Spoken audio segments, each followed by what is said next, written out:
In my experience, the question most frequently asked of atheists in one form or another is, how can there be any morality without religion? Now, this putative question, whether it comes from some media bloviator or your drunk uncle at Thanksgiving, is really an accusation.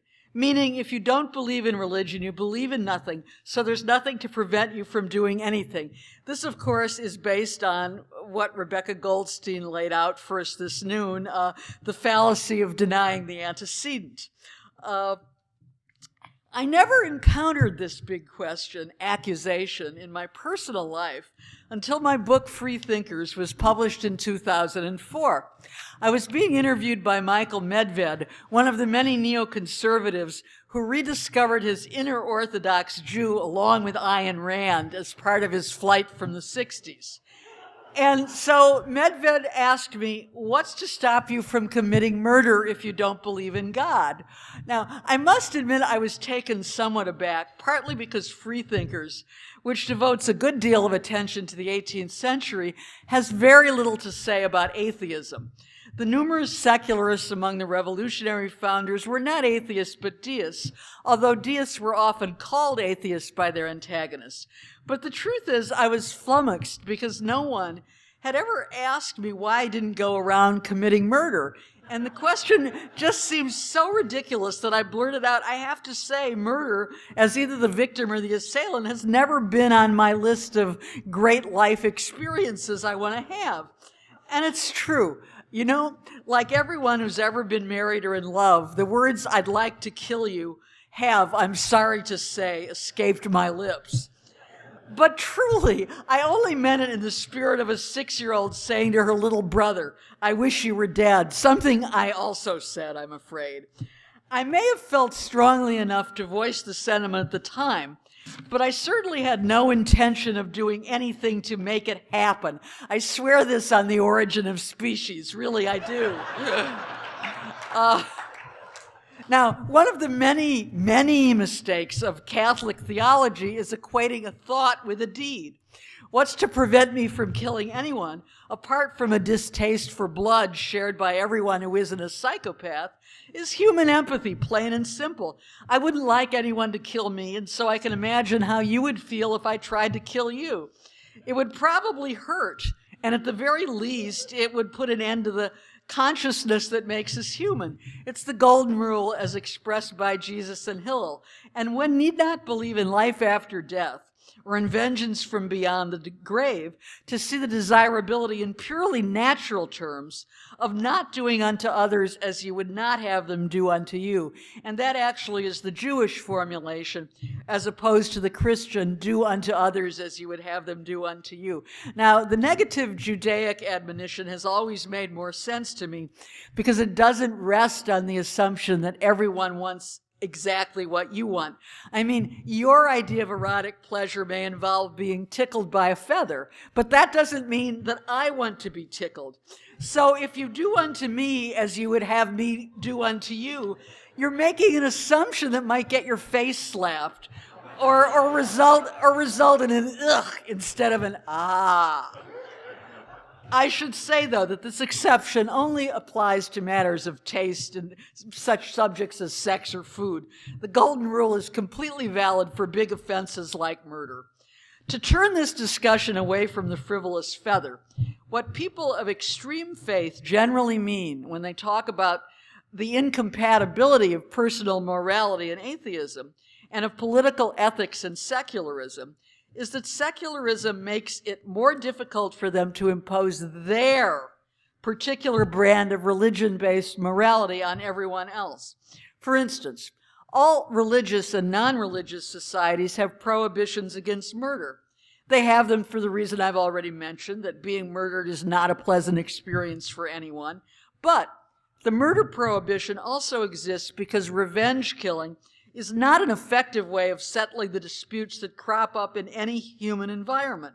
Settling feuds by blood vengeance that only leads to more blood vengeance, and that, not any particular form of belief in a supernatural being who rewards and punishes, is the reason we have laws and human human prohibitions and punishments. If the fear of God alone could keep human beings from committing murder, we wouldn't need laws and courts. Now, what I should have asked Mr. Medved, it's so wonderful to think of what you should have said when you weren't quick-witted enough to come up with it on the spot. What I should have asked him was, what's to stop you from committing murder if your God orders it? He's done that in the past. In fact, he did it at the founding of your religion. And of course, the answer is Abraham would have gone ahead and murdered Isaac if God, that prankster, hadn't recanted at the last minute and said, I didn't really mean it. I just wanted to see if you'd do it because I said so. I was really just joking. The story of Abraham is reason enough for my reservations about the good without God campaigns that many atheists and humanists organize, usually around Christmas time. I'm quite willing to accept that most religious believers aren't Abraham, to take that on faith, really, if they don't take it upon themselves to ask me to explain why I'm not a murderer because I don't believe in God. But although every society prohibits murder, societies define murder in very different ways, and disagreement over the definition of murder lies at the core of the assertion that there can be no morality without religion. We've seen this for a long time in the abortion debate in the United States. If abortion is murder, as the religious right contends, then it ought to be illegal. But many people, religious and non-religious, don't consider abortion murder because they don't consider embryos or fetuses human beings with the legal and natural rights of born people. We see this same definitional problem in the debate over physician-assisted suicide and the general right to die. If human beings have no right to decide in any circumstances to end their own lives, then of course physician-assisted suicide is murder. Unassisted suicide is murder too, literally self-murder. The idea that only God has the right to decide when it is time for his creatures to die is rooted in every monotheistic religion. It is the reason that a Christian who killed herself could not be buried in consecrated ground until well into the 20th century. But as an atheist and a humanist, I believe that people do have the right to determine the conditions under which they want to continue to exist. Now, this speech, when I originally wrote it, was titled Secular Conscience, to accommodate everyone who is actually an atheist but doesn't like to say so because the word is such a pejorative. But it's going out into the world for the rest of its life, beginning with this speaker's podium, as the conscience of an atheist, since just about everything I have to say applies to atheists, humanists, agnostics, secularists, freethinkers, or whatever we choose to call ourselves. I should emphasize, by the way, that in speaking about the conscience of an atheist, I'm not implying in any way that I think we need a theology of atheism, as was proposed a few weeks ago in an op-ed piece in the New York Times, which I'm sure many of you saw. All theologies depend on the use of logic and reason to give weight to beliefs that are at heart illogical and unreasonable. Thomas Aquinas is the perfect example of that. The last thing we need is a theology. And as for who would be the Pope or the bishops, I don't even want to go there. That is why this version of this speech is titled The Conscience of an Atheist, not The Conscience of the Atheist. I actually wrote the first draft of this speech in January, just a few days after the terrorist attacks in Paris on the magazine Charlie Hebdo. I remember that in addition to being upset by the news itself, I was equally upset, no, really outraged, by the news coverage in which almost every liberal journalist seemed to feel obliged to say that the cartoons published in Charlie are vulgar and deeply offensive to Muslims, but of course that does not justify the killing of those cartoonists. Please. I wasn't going to get to this till later in the speech, but part of the conscience of a freethinker, an atheist, a humanist, all three, is that free expression is an absolute right regardless of who is offended. Just a few months ago, I wrote a piece for the Sunday op-ed section of the New York Times titled The First Victims of the First Crusade. This was actually written after President Obama took it on the chin for mentioning the religious violence of the Crusades and the Inquisition at the National Prayer Breakfast, an institution about which the less said, the better. In any case, this piece I wrote for the Times was in part an excerpt from one chapter in my forthcoming book, to be published next year, about religious conversion. And it compared the early 12th century Hebrew and Christian chronicles of the First Crusade, in which the first victims were European Jews whom the Crusaders practiced on with recreational pogroms on their way to Jerusalem to get the Muslims who were occupying Jerusalem then, with news accounts of what ISIS terrorists had done to both Christians and Muslims today who don't subscribe to their particular 8th century mindset. As it happens, I don't agree with the president's not calling Islamic terrorism by its right name. The Crusaders were Christian terrorists in their murders of Jews, just as the people who murder doctors who perform abortions today are right-wing Christian terrorists. This doesn't mean that all Christians are terrorists, any more than calling Islamic terrorism means that most Muslims approve of groups like ISIS. What it does mean is that absolutist brands of religion have been responsible for horrendous violence throughout history. The difference between today's Islamic terrorists and Christianity today in the West is that Christianity's absolute truth claims can no longer be applied to civil society because they have been checked, though it took more than 800 years, by Renaissance humanism, by various religious reformations, and above all, by the Enlightenment and the separation of church and state. For the people who are trying to dignify themselves by calling themselves an Islamic state, the last millennium might as well not have happened. I open with this because I think that calling things by their right names is part of the conscience of a free thinker. Now back to my original text. You might well be asked why I've begun a talk titled The Conscience of an Atheist with a discussion of law. But law can only be seen as an expression of collective conscience, that is, governing those matters on which in a democratic society enough people agree to enact a public prohibition. And laws that give expression to this collective conscience change as public opinion changes, as we've seen most recently in the shifting laws regarding gay rights and gay marriage, as well as marijuana. Now, what the religious right in this country says is that laws on gay rights can never be changed by human opinion because they're God's laws, laid down for his own reasons, which reason knows nothing of. When you talk about this with fundamentalist religious believers of whatever faith, the thing they hurl at you first is the term of opprobrium. After they've finished asking you what's to stop you from committing murder, the term they hurl at you is moral relativist. I think there are many atheists who don't fully understand what certain religious believers think and why they think it about moral relativism. This is well explained in my friend Rebecca Goldstein's novel titled 36 Arguments for the Existence of God, which I highly recommend to all of you. In one chapter, Goldstein depicts a fictional debate between a believer and her hero, whose name is Cass Seltzer, who has written a book called The Varieties of Religious Illusion and has been described in Rebecca's book by Time magazine as an atheist with the atheist with a soul. I love that, by the way, because it's so Time magazine, past and present. Anyway, the religious believer in the debate flatly declares in a long speech that, quote, there is simply no way for an atheist to be able to claim any sort of objective morality. Cass Seltzer spoke of the tragedy of a child being exterminated by the absolute evil that was Nazism. But how, coming from his atheistic worldview, can he possibly maintain that there's anything like absolute evil? Now the religious believer goes on in the debate.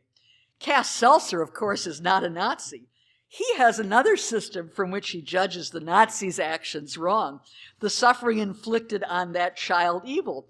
But if it's just some people's systems going up against another people's systems with no higher authority to adjudicate between them, then it all dissolves into moral chaos and relativism. And Cass Seltzer isn't entitled to talk about the moral complexion of the world at all. I can talk about it, says the religious believer, because only because I know there's a God. who establishes the objective difference between the right actions and the wrong actions, between immoral systems like Nazism and moral systems like Judeo-Christian ethics. Now, the problem with this argument, which one hears in one form or another from all religious believers, is that it never really takes up the question of exactly how a human being gets to know God's will, that higher authority that judges between different moral systems. And since no one else is ever around when God actually speaks directly to people, whether it's from the burning bush or indirectly, as when the angel Moroni appeared to Joseph Smith a few thousand years later in upstate New York and handed down the Book of Mormon. Hey, maybe those escaped criminals are reading it right now. So maybe they found the Book of Mormon. I just thought of that. Maybe that's what they're doing. And maybe it's why the cops haven't been able to find them yet, because they're reading the Book of Mormon. The reason, in any case, the reasons for moral systems are always what people say God's reasons are, just as the reasoning behind secular morality is formulated by people. The difference is that an atheist, at least this atheist, is willing to admit it. What I'm probably revealing in my critique of this response is that I'm not a philosopher. Show me a picture of Moroni descending from the sky and flying off before there was any mechanical way to fly, and maybe I'll consider the idea of independent godly reason. At least I would have considered it before Photoshop. Plato's allegory of the cave makes sense, as opposed, let us say, to some of the German philosophical effusions of the 19th and 20th centuries, because it actually proceeds not from abstraction, but from a natural phenomenon that can be seen and understood by anyone. All moral arguments boil down to one person's value system and another, and that doesn't make them any less serious or less consequential than moral arguments conducted by one group of people claiming to speak for God against one group of people claiming to speak for another God. When I just said that moral disagreements are always disagreements between groups of people, I didn't mean that some of these people aren't right and others aren't wrong. The statement that according to the Nazi system, what the Nazis did was okay is meaningless, because the Nazi system, its concept of human beings and of the proper relationship between the state and human beings, was absolutely evil, and not because there is a God who says so, but allows it to go on because his creatures supposedly have free will, but because any sane person who can see that the killings of dozens or hundreds or thousands, or in this case, millions of human beings, is absolutely wrong. How do we know this? We open it simply by opening our eyes and seeing the pain and suffering of the damned. So the first essential point about the conscience of an atheist is that it is formed by natural means, by observation, by experience and reasoning, and so cannot contradict the laws of nature by being based on what is unseen, inexperienced, and therefore insupportable. To paraphrase David Hume, extraordinary claims require extraordinary proof. That people are capable of looking at pain and suffering and doing nothing about it, sometimes for centuries and millennia, is an example of the interference of religious and ideological faith with a conscience based on naturalism. Slavery, a human institution that significant numbers of educated people began to question only 300 years ago, is a perfect example. Anyone with a brain and eyes can see that people of different colors from different parts of the earth are all human beings, walking upright, possessing the gift of language, capable of communicating their suffering through that gift of nature. Yet all of the sacred books of the monotheistic religions, written when they were, justify the practice of slavery. And this religious justification interfered for all that time with the natural perception that the slave I own is in fact another human being. Now, it is also true that there are many writings in the same sacred books that can be used against slavery, but it took centuries of human progress, most of it involving the realization that these books were written by human beings. And so the meaning of those passages is not, you should excuse the expression, written in stone. For enough people to begin questioning the notion that some human beings have dominion over others, as God was said to have given man dominion over the birds of the air and the beasts of the field. So the essential precept of the conscience of an atheist is that all beliefs and conclusions are subject to evidentiary challenge.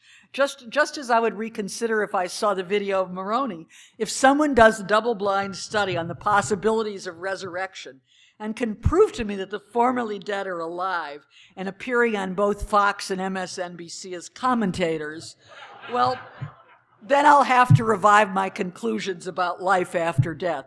I'm open to that. Sometimes I wonder if these commentators, in fact, aren't dead.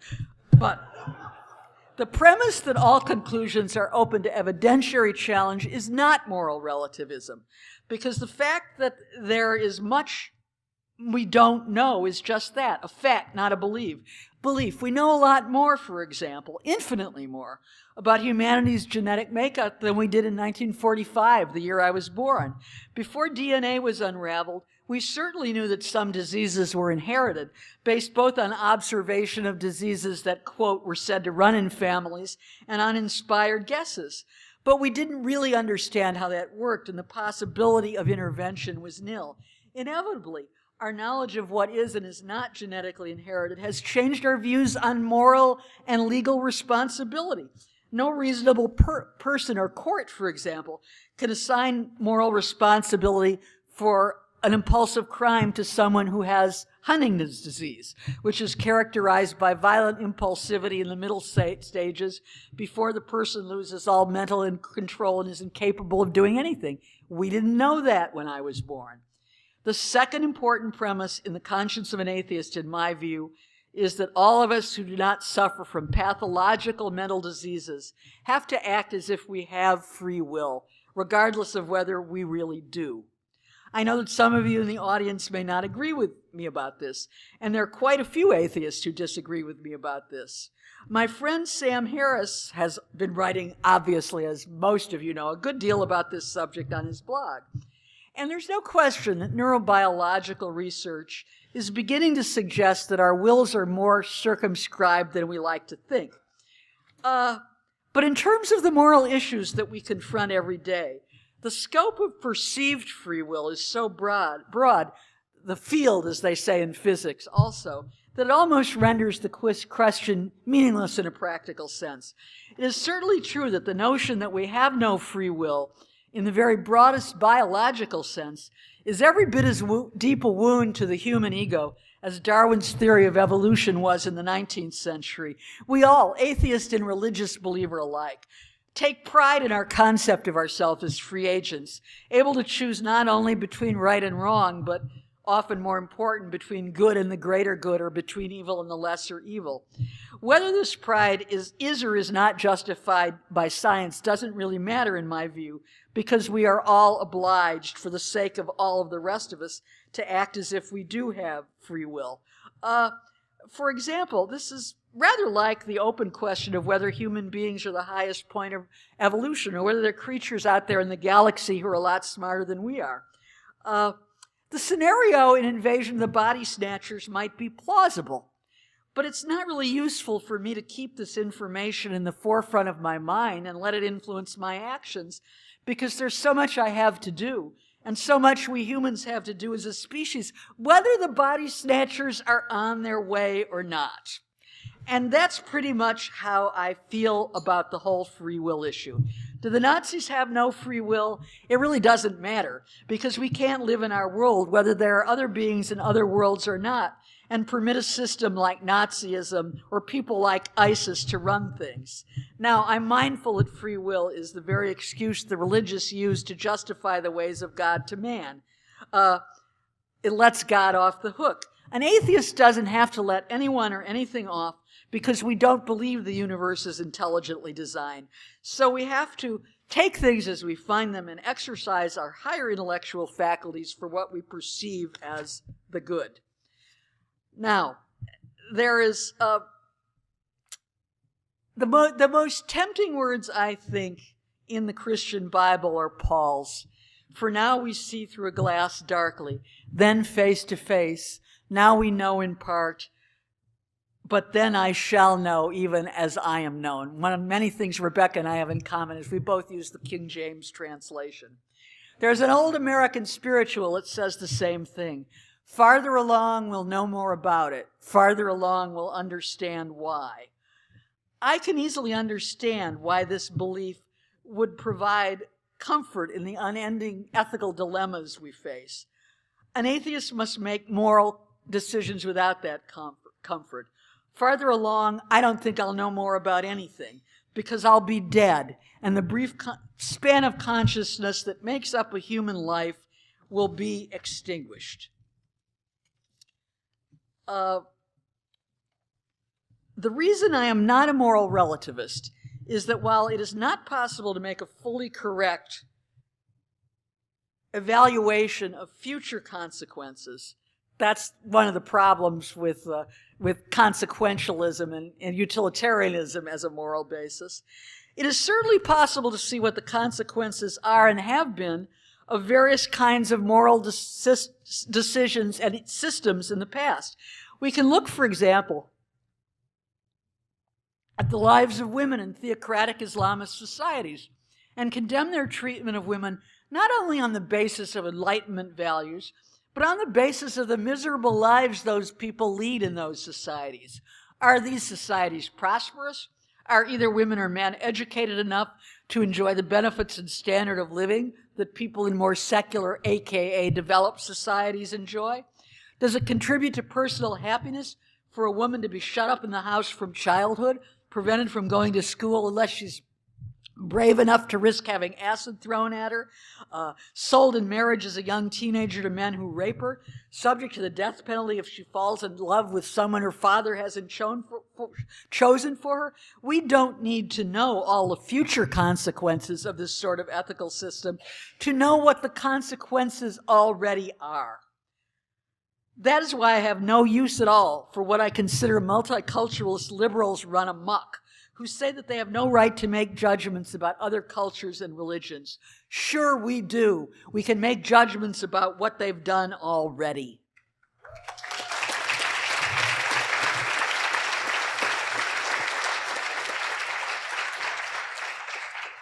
In the final analysis, though, the irreducible element underlying the conscience of an atheist, I believe, is our acceptance, again, on the basis of evidence from the natural world, that death is the end. Susan B. Anthony wrote in her diary, who was an agnostic, she said, "If it is true that we die like a flower, leaving behind only the fragrance, what a delusion the race has ever been in. What a dream is the life of man." I've never understood this point of view, less still from a woman who devoted her life, though she didn't live to see the result, to effecting such a fundamental change as gaining the vote for women. The older I get, the more tragic and misguided I consider this view of mortality.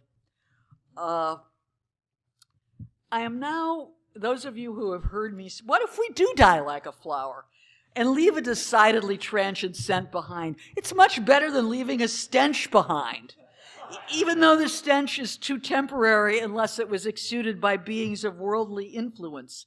Whether our actions are remembered on a large stage, for how long and by whom, is not the foundation of the secular rationale for living what might be called the good life.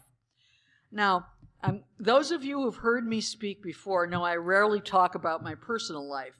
However, I'm going to make an exception at this point because it's so pertinent to what I mean when I say that I think acceptance of the finality of death is the crucial element in the conscience of an atheist.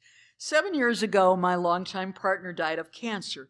He had Alzheimer's disease, but fortunately the cancer killed him before he entered the final stages in which all cognition and consciousness are destroyed.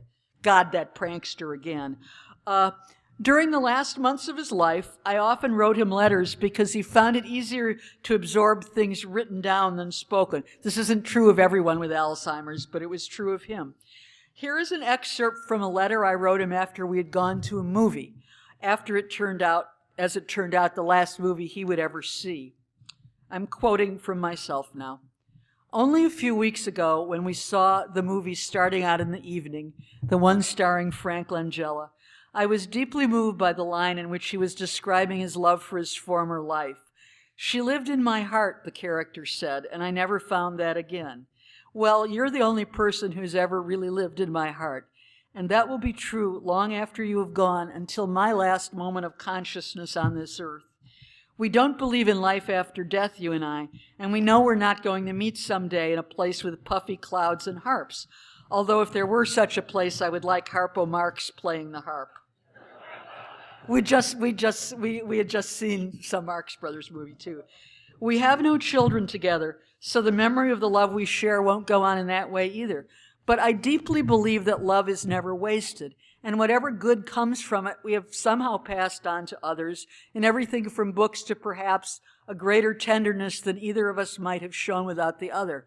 Now we have only the moments of time we have, and we must use them as best we can, unquote. I'm glad I saved a copy of this letter, because it brings back all of the conversations we had during those months, while the light of his mind was dimming but not yet extinguished. I know that the memory of what I was able to do to help him rests only with me, well, a small part of it now with you, but it doesn't matter. It seems to me that the very essence of the atheist and humanist concept of morality, a concept that by its very nature is limited to what we do on earth, is that love is never wasted, even though it is not eternal. Our acts, both good and evil, become a part of the world that will continue after us as long as the world continues. There is a grandeur in this view of life, as Darwin said at the end of his great work, which truly changed our view of ourselves. But there is also a proportional humility in this view of life. This is our one and only chance, a span between the unconsciousness that precedes and follows our short existence is what lies at the heart of an atheist and humanist conscience. Thank you.